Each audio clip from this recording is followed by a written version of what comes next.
4시 17분입니다. 자, 10만 달러를 재돌파하면서 우상향 흐름을 시작하는 듯했던 가상자산 대장주 비트코인이 하락세를 보이고 있습니다. 올해 이제 미국의 금리 인하 가능성이 좀 줄어들면서 비트코인에 대한 전망도 지금 좀 분분하던데요.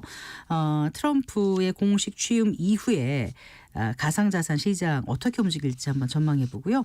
또 우리나라 가상자산 시장 현황도 한번 짚어보겠습니다. 동국대학교 박성준 블록체인 연구센터장 스튜디오에 모셨습니다. 반갑습니다. 네, 반갑습니다. 추운 날씨에 와주셔서 네, 오늘 춥네요. 감사합니다. 네, 자 가상자산 이제 대표적인 그 비트코인에 대한 관심이 이제 뜨겁지 않습니까? 예. 그런데 최근 보니까 또 변동성이 생각보다 좀 많이 커졌다 이런 생각이 들어요. 예. 10만 달러를 언제죠? 지난해 12월 19일 이후에 이제 18일 만에 처음으로 이제 재돌파 시도를 하는 것 같다가 다시 또 지금 이제 약세를 보이고 있거든요. 가상자산 시장 추이를 한번 쭉 짚어볼까요, 먼저? 네, 그러니까 사실 그 가상자산 시장은 그 트럼프 당선자하고는 별개로 네. 지속적으로 이제 좀 부침은 있는 건 맞지만 네. 계속 성장 곡선을 그리고 있었습니다. 네, 그래서 네. 올 초보다 올 초가 한 4,500만, 그러니까 올 초가 4만 5천 달러였다가 네. 트럼프 대통령 당선자가 되면서 이제 10만 달러 돌파라는 얘기를 많이 하는데 네. 아마 현재는 아마 10만 달러가 조금 안 될 겁니다. 네. 그래서 제가 볼 때는 이제 내년 중요한 건 내년도지 않습니까? 그래서 내년도요? 죄송합니다. 올해요. 새해가 갑자기 갔네요. 내년도로 그러셔가지고 예, 그래서 네. 올해 시장 전망 추이인데 네. 저는 굉장히 긍정적으로 보고 있고요. 대부분의 이제 전문가들이 예측하기로는 네. 트럼프 당선자가 당선이 돼서 친암호화폐 정책이라든지 비트코인 전략 자산화를 한다면은 네. 한 15만 달러에서 20만 달러는 무난히 갈 것이라는 게 기본적인 시장의 추이입니다. 네, 시장의 이제 기본적인 생각인데 어쨌거나 최근에 예. 10만 달러 넘는다 만다 막 하다가 예. 다시 내려가니까 예. 이제 뒤늦게 가상자산 시장에 올라탄 사람들은 나 이거 잘못 들어간 거 아니야 이런 고민을 할 수 있을 것 같아요. 그리고 예, 예. 가상자산이 옛날처럼 변동성이나 위험성이 큰 게 아니라 어찌 예. 보면은 이제 좀 괜찮은 시장이다, 안정적이다 이렇게 생각했던 전문가들도 많거든요. 그렇게 얘기를 그렇죠. 해주셨거든요. 예, 예. 근데 막상 들어가고 나니까 이거 너무 변동성이 커서 깜짝 놀랐다는 분들도 계세요. 그 변동성이라는 개념에 예. 대해서 사람들이 많이 이제 우려를 하시거든요. 네. 근데 비트코인의 변동성을 데이터로 보면은 계속 줄어들고 있고요. 현재 비트코인의 10만 달러 돌파하고서 이제 9만 6천 달러 정도 가면서 변동성이 한 10% 정도 됩니다. 이거 큰 거 아니에요, 자산 아니요, 시장? 암호화폐 시장에서는 그렇게 크지 않습니다. 암호화폐 시장에서 크지 그래서 않은 일반적인 거죠. 주식 시장에서도 뭐 10%는 이제 나올 수 있는 건데 원래 가상자산 변동성 그러면 뭐 50%, 뭐 60% 막 이랬던 것이 네. 비트코인 같은 경우는 제가 데이터로 계산해 보면 한 10% 정도 많이 이제 급락한다 그러면 10% 정도에 상승한다 그러면 또 그 이상 상승할 수 있고 네, 그래서 네. 변동성 문제는 제가 하면 시간이 지날수록 좀 이제 좀 크지는 않을 거라고 생각을 하고요. 지금은 제가 볼 때 이제 많은 사람들이 얘기하는 거는 이제 글로벌 리스크 경제 얘기를 많이 해요. 금리 네. 인하를 갖다 이제 안 한다든지. 네. 그러니까 원래 금리하고 이제 가상자산의 시세는 지금까지 보면은 좀 반비례 성격이 있습니다. 금리가 예를 들어서 이제 좀 올라가면은 네. 사람들이 이제 그 안정적인 그 자산을 갖다가 좀 네. 치사하는 게 있고 금리가 네. 떨어지면 좀 리스크적인 걸 리스크 자산을 얘기하는데 아무래도 네, 네. 가상자산 시장은 조금 리스크가 있는 시장으로 보는 게 첫째 있고요. 두 네. 번째는 이제 그동안 너무 많이 올랐지 않습니까? 그럼 이제 그렇죠. 단기적인 단기간에 좀. 차익 실현 문제도 있고 네. 이제 그런 것 때문에 변동성이 조금 지금 현재 일어나고 있는데 저는 단기적인 현상이라고 보고 있습니다. 그렇게 보세요. 예. 뭐 심지어 트럼프 호재는 끝이다. 비트코인 7만 달러 하락설도 솔솔 뭐 이러면서 기사가 나오길래 제가 이제 좀 더 여쭤보고 싶었던 게 일단 일시적으로 예, 저는 단기적으로 보고 있습니다. 단기적이라고 말씀을 하셨고 그런 의견과 이제 그 암호화폐 그 기조의 시장이 보였던 열광 예. 이게 좀 식으면서 나타나는 건데 이게 좀 단기가 아니라 좀 지속될 것이다 이런 얘기도 가끔은 있거든요. 예, 가끔은 있어요. 예, 예. 과연 이제 트럼프 당선자가 원래 공약에서 발표한 친암호화폐 정책이라든지 비트코인 전략 자산화에 대해서 과연 구체적으로 실행할 것인가. 네. 거기에 대해서 많은 분들이 좀 회의적인 분들도 계시더라고요. 근데 저는 트럼프 당선자가 이제 그 친암호화폐 정책하고 네. 비트코인 전략 자산화라고 쓴 정책에 그 본질적인 목적을 우리가 봐야 된다고 저는 보고 있어요. 그러니까 트럼프 당선자가 단순히 표를 얻기 위해서 이제 친암호화폐 정책을 쓴 게 아니라 네. 비트코인이라는 새로운 자산 시장의 중요성을 이제 인지한 거죠. 네. 그래서 전략자산이라는 용어를 씁니다. 네, 단순히 네. 신뢰자산이 아니라 전략자산이라고 얘기한다는 국가의 건 전략자산. 그렇죠. 네. 최고의 전략이죠. 미국의 전략자산이라는 게 사실은 달러나 이제 핵 같은 거 하지 않습니까? 네. 그 정도 이상까지 올라갔다는 얘기는 트럼프 대통령 당선자의 목적이 있을 거란 얘기죠. 네. 저는 그 목적을 크게 두 가지로 보는 사람입니다. 네. 하나는 뭐냐면 이제 현재 달러 패권이 약화된다는 여러 가지 소문들이 있습니다. 그랬죠. 네, 그래서 네. 그 달러 패권 강화를 유지하기 위한 하나의 네. 수단으로 보는 게 하나가 있고요. 네. 또 하나는 우리나라도 마찬가지지만 디지털 트랜스포메이션이라는 시대 네. 흐름이 있지 않습니까? 네, 네. 그럼 디지털 경제가 된다면은 금융 생태계도 디지털 경제 금융 생태라는 게 이제 창출이 될 텐데 네. 그때 이제 미국의 이제 주도권을 확보하기 위한 전략이라는 큰 목적이 저는 있다고 보고 있는 겁니다. 그래서 이게 뭐 열광이 식었다는 것보다는 아직 시작도 저는 안 했다고 보는 사람입니다. 아, 그렇게 보세요. 네, 저는 좀 긍정적으로 보고 있습니다. 아, 그런데 아까 그 금리하고는 그러니까 금리가 올라가면 가상시장 시장이 약간 좀 예, 리스크 아직까지는 리스크 자산으로 보는 게 좀 있어가지고 보고 있는데 예. 그래도 어느 정도까지는 뭐라 그럴까요? 가상자산은 시장의 어떤 고용 경기 지표라든가 이런 거하고 조금 따로 움직였었는데 이제 조금 동조화를 보이는 것 같다라고 오히려 또 얘기를 하거든요. 예, 그거는 4년 전부터 이제 많은 전문가들이 네. 그 가상화폐, 가상자산이라는 시장이 새로 생겼지 않습니까? 그러면 어쨌든 그 가상자산도 자산시장이라는 거죠. 그럼 자산시장의 속성을 쫓아갈 것인가? 아니면은 이제 가상자산의 특성 때문에 네. 기존에 있는 자산시장과는 별개의 자산시장이 될 것인가에 대한 논의를 많이 했었어요. 네, 그래서 미국 예. 경제 지표라든가 뭐 채권 금리 예, 변화에 예. 민감한 모습을 보이지 않았다고 했는데 그 정도 데이터가 저는 안 쓰였다고 보는 거고요. 아. 동기화가 될지 안 될지는 저는 아직 모르겠는데 아, 그 정도 네. 데이터가 되려면 시간이 좀 흘러야 되고 아. 중요한 거는 이제 현물 ETF가 나왔지 않습니까? 네, 네. 그러다 보면 이제 S&P 500이라든지 상장지수 펀드하고 연계되니까 네. 동계 형상이 조금 생길 수 있습니다. 아, 그렇군요. 예. 작년 1월에 현물 예, ETF가 현물 ETF. 승인이 됐고 예. 이더리움도 작년 7월에 예, 승인됐지 예. 그래서 않습니까? 네. 동계화처럼 보일지는 모르겠는데 네. 단계적으로는 동계화될 줄 모르라도 저는 조금 이제 기존의 자산시장하고는 별개의 특성이 나타날 거라고 보기 때문에 네. 아직까지는 동기화된다고 얘기하기엔 좀 빠르다 그렇게 생각하는 사람입니다. 그래서 그 이제 일부 분석은 그 동안에는 뭐 경제 지표라든가 채권 금리에 그렇게 민감하게 반응하지 않았는데 이번에는 이제 미국 경제 데이터에 좀 반응을 보였다. 고용 지표라든가 뭐 여러 가지 예, 예. 그렇게 분석하는 것은 아직은 좀 예, 저는 아직 충분한 데이터가 아직 안 돼 있다라고 보는 사람입니다. 일단 일시적인 현상일 수도 있다 예, 이렇게 예. 보신다는 말씀이시죠. 어쨌거나 가상자산 그 투자자 비중이 정말 많이 늘었더라고요. 많이 들었습니다. 그 보니까 얼마죠? 우리나라가 지난달까지 1,559만 명이요? 예, 한국은행에서 발표했습니다. 공식적으로. 그러면 우리나라 인구 근데 뭐 중독된 사람도 있겠죠. 뭐 어쨌든 간에 10명 중 대충 한 예. 3명이다. 이렇게 예. 생각을 해야 된단 말이죠. 예, 이제 예. 이거 안 하면 예. 포모 나만 뒤처지는 예, 거 나만 아닌가. 있습니다.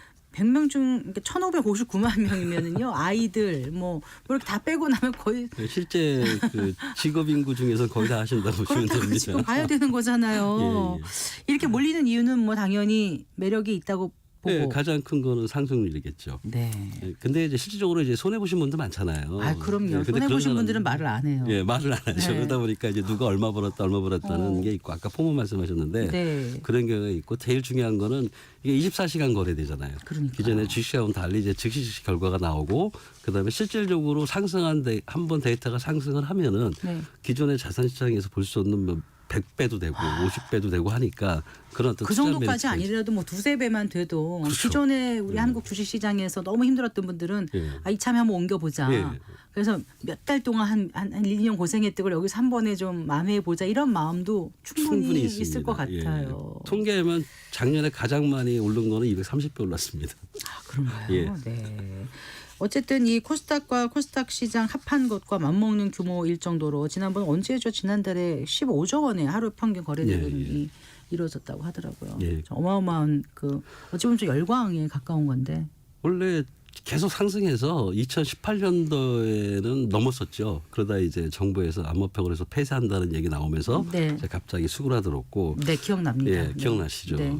그러다가 이제 요즘은 보면은 이제 가상자산에 대한 인식이 많이 좋아지고 있습니다. 옛날에는 제일 중요한 거는 가상자산을 신뢰하느냐 마느냐의 기본적인 마음입니다. 자산으로서. 근데 현물 ETF가 나오면서 이제 신뢰자산이라는 위치를 차지한 거고. 네. 그다음에 이제는 이제 전략자산이라는 용어까지 나오지 않습니까?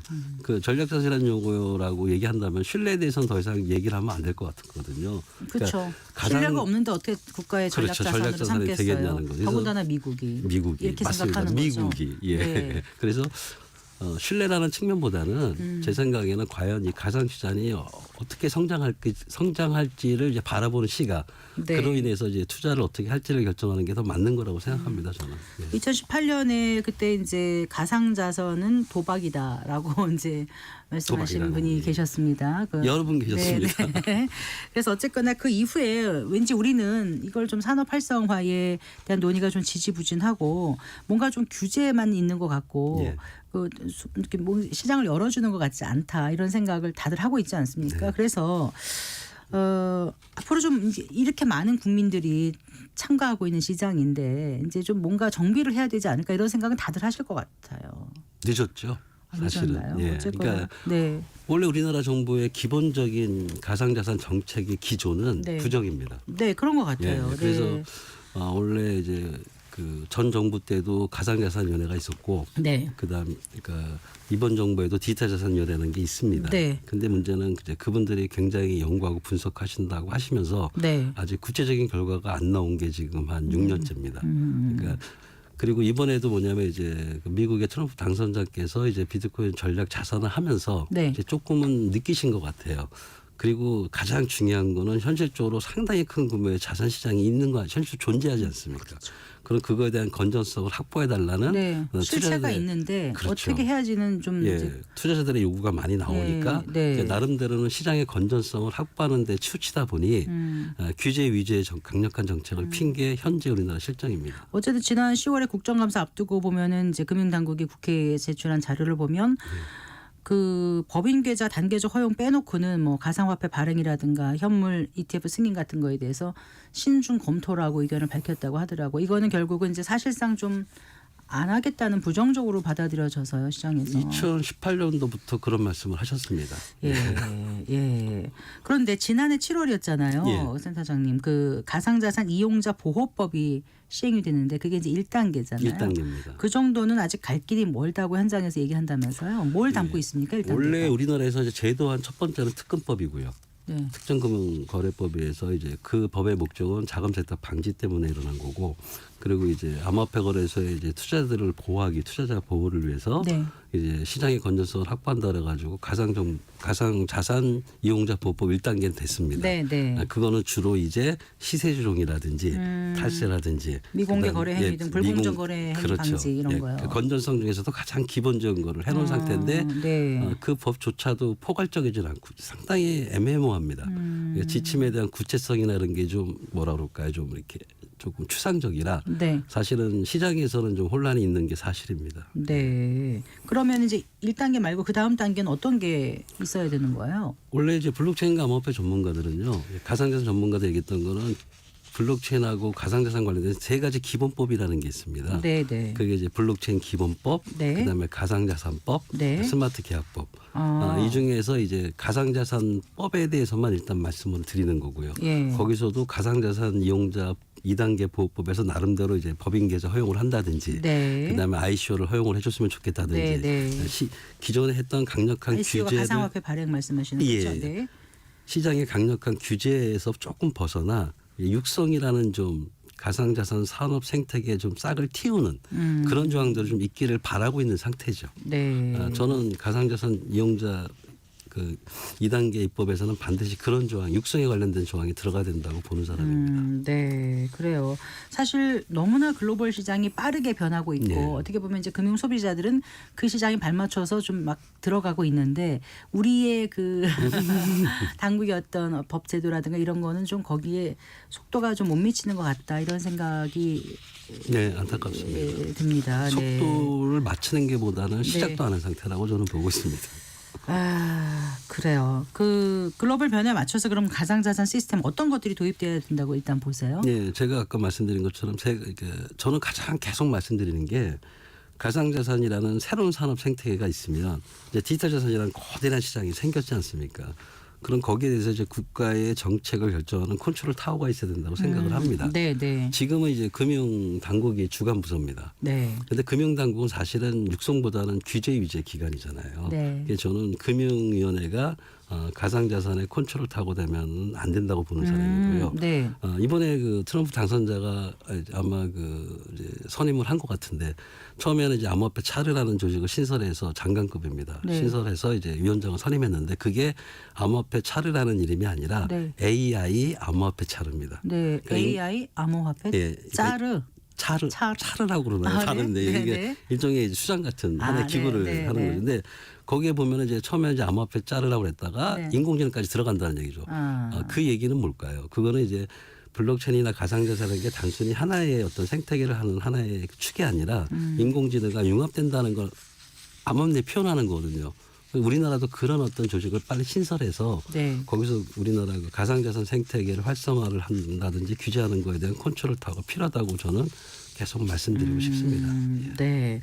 그 국내 법인의 그 가상자산 계좌 그 허용에 대한 거 이 예. 부분에 대해서 금융당국이 지금 논의를 하고는 있는 건가요? 논의를 하고 오늘 언론에 발표됐습니다. 뭐라고 나왔습니까? 일단 긍정적으로 생각하신다고요. 그러니까 현물 ETF는 부정이고요. 그 법인 계좌, 실명 계좌 인증은 허행 주는데 단계별이라고 발표를 하시더라고요. 네. 처음에는 이제 지방자치라든지 학교라든지 네, 네. 이런 이제 비영리 단체부터 시작을 하고 네, 두 번째는 일반 사업자, 가상 일반 사업자들, 그 다음에 세 번째가 이제 금융권을 제일 마지막에 하는. 그러니까 단계별 계획을 발표하신다고 얘기를 했는데 네. 저는 왜 꼭 그래야 되는지. 예. 시장에 미치는 영향을 좀 보고 하고 싶은가 보죠. 좀 제가 볼 때는 이제 리스크만을 생각하시는 거죠.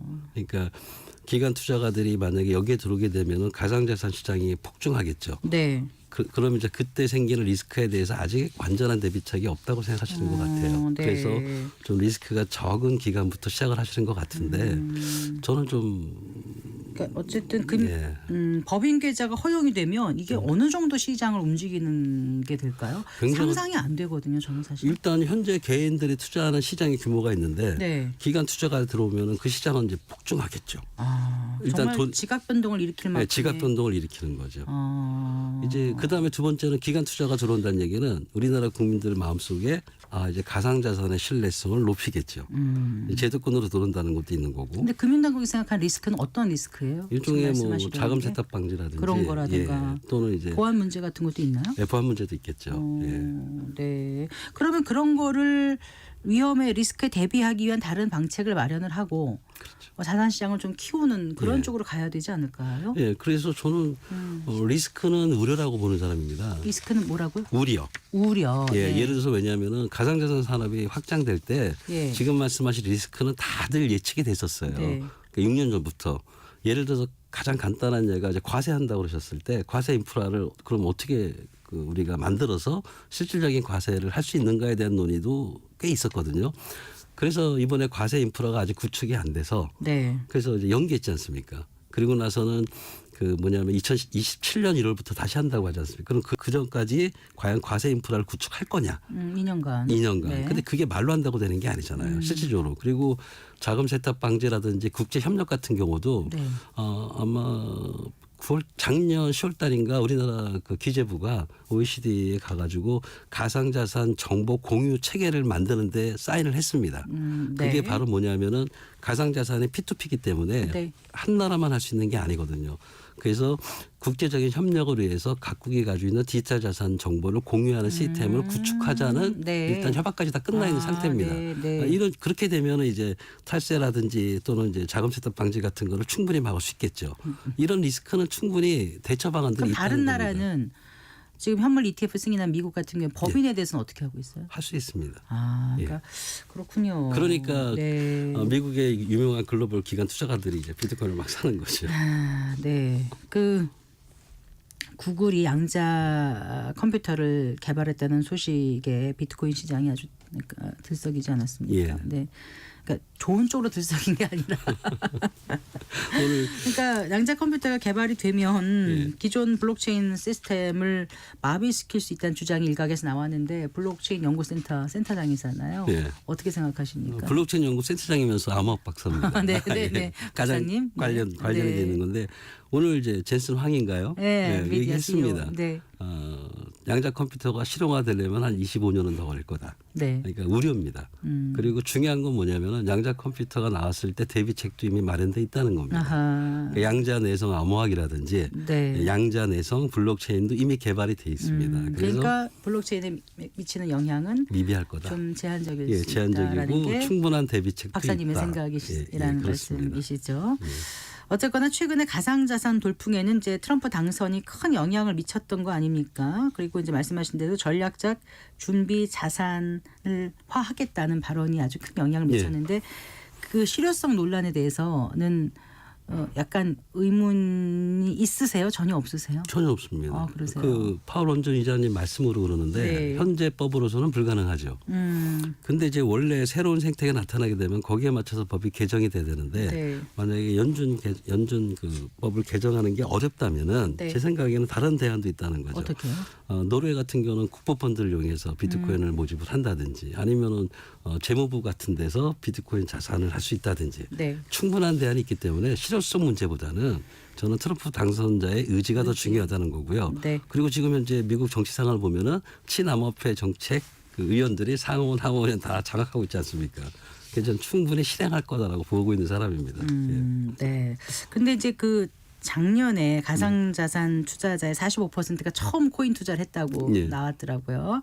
바이낸스의 그 설문조사 결과였던 것 같은데 27,000명 조사했더니 그런데 가장 인기 있는 게 비트코인이 아니고 오히려 밈코인이라고 예, 하던데요. 민코인입니다. 그 이제 그게 수익률도 굉장히 높은 건 높고 예, 또 그렇죠. 엉망인 건 엉망이고 엉망이죠. 하는데 예. 어떤 점을 주의해야 될까요? 제 생각에는 민코인 같은 경우는 사실 암호화폐 전문가가 봐도 조금 이상해요. 근데 지금은 어떻게 인정하냐면은 네. 밈이라는 게 그 시대의 문화라든지 네. 아니면 문화적 현상을 표현하는 디지털 자산으로 보고 있고 네. 그래서 가장 중요한 거는 커뮤니티입니다. 네. 그러니까 일종의 덕후라고 하잖아요. 우리 어떤 시장이 생겨요. 그래서 그 민코인 같은 경우는 그 민코인을 추종하는 커뮤니티에 대한 파워가 어느 정도인지 네. 그리고 얼마나 많이 확산되어 있는지 네. 그리고 그 민코인의 커뮤니티를 주도하는 그 영향 있는 사람이 누군지 이런 거에서 조금 결정될 것 같아요. 그래서 그런 쪽을 좀 많이 분석해 보는 게 좀 투자할 때 좀 도움이 되지 않을까라고 생각합니다. 아까 이제 시작이다라고까지 표현을 네. 하셨는데 그렇다면 투자자들을 그래도 접근할 때 어떻게 하면 좀 실패 확률을 줄이고 안전하게 갈 수 있을지. 제일 중요한 건 말씀. 공부 좀 하셔야죠. 그냥 남 얘기 듣는 게 아니라 네. 블록체인 암호화폐가 왜 필요한지 그리고 이게 필요하다면 어떤 의미에서 필요한지 그리고 그러면 그 의미를 정확히 표현하는 암호화폐를 찾아야 되지 않습니까? 네. 그 공부가 저는 가장 중요하다고 보고요. 그다음에 모든 투자의 원칙을 쫓아가면 된다고 봅니다. 어떤 하나의 모든 걸 걸지 말고 네. 뭐 분산 투자한다든지 네. 그리고 단기적인 일확 천금보다는 좀 중장기적인 투자 전략을 세우고 본인의 능력에 맞는 가끔 이런 생각하거든요. 예. 초기에 투자해서 엄청나게 수백 배 수익을 올린 분들이 예. 계속 본인의 수익을 가져가려고 시장에 환상을 심어주는 거 아니야? 이런 사람들도 있어요. 옛날에 우리나라 IT 벤처 붐이 일어났을 때와 네, 똑같습니다. 네. 예를 들어서 성장한 IT 벤처에 투자하면은 네. 안전적이지만은 수익률은 별로잖아요. 근데 스타트업 아직 모르는 스타트업을 찾아서 투자하면은 엄청난 수익을 올리지 않습니까? 가상자 똑같다는 거죠. 이미 안정된 거는 뭐 비트코인이 아무리 이제 수익률을 높인다 하더라도 제가 볼 때 2배, 4배, 2배나 3배 정도뿐이 안 될 것 같은데 네. 숨어 있는 괜찮은 디지털 자산을 찾으면은 네. 그런 것들은 이제 100배까지도 갈 수 있는 똑같다는 거죠. 그거는. 네. 그래서 제가 볼 때는 그러려면 공부해야 된다는 겁니다. 네. 알겠습니다. 말씀 잘 들었습니다. 고맙습니다. 예, 감사합니다. 네, 박성준 동국대학교 블록체인 연구센터장과 함께했습니다.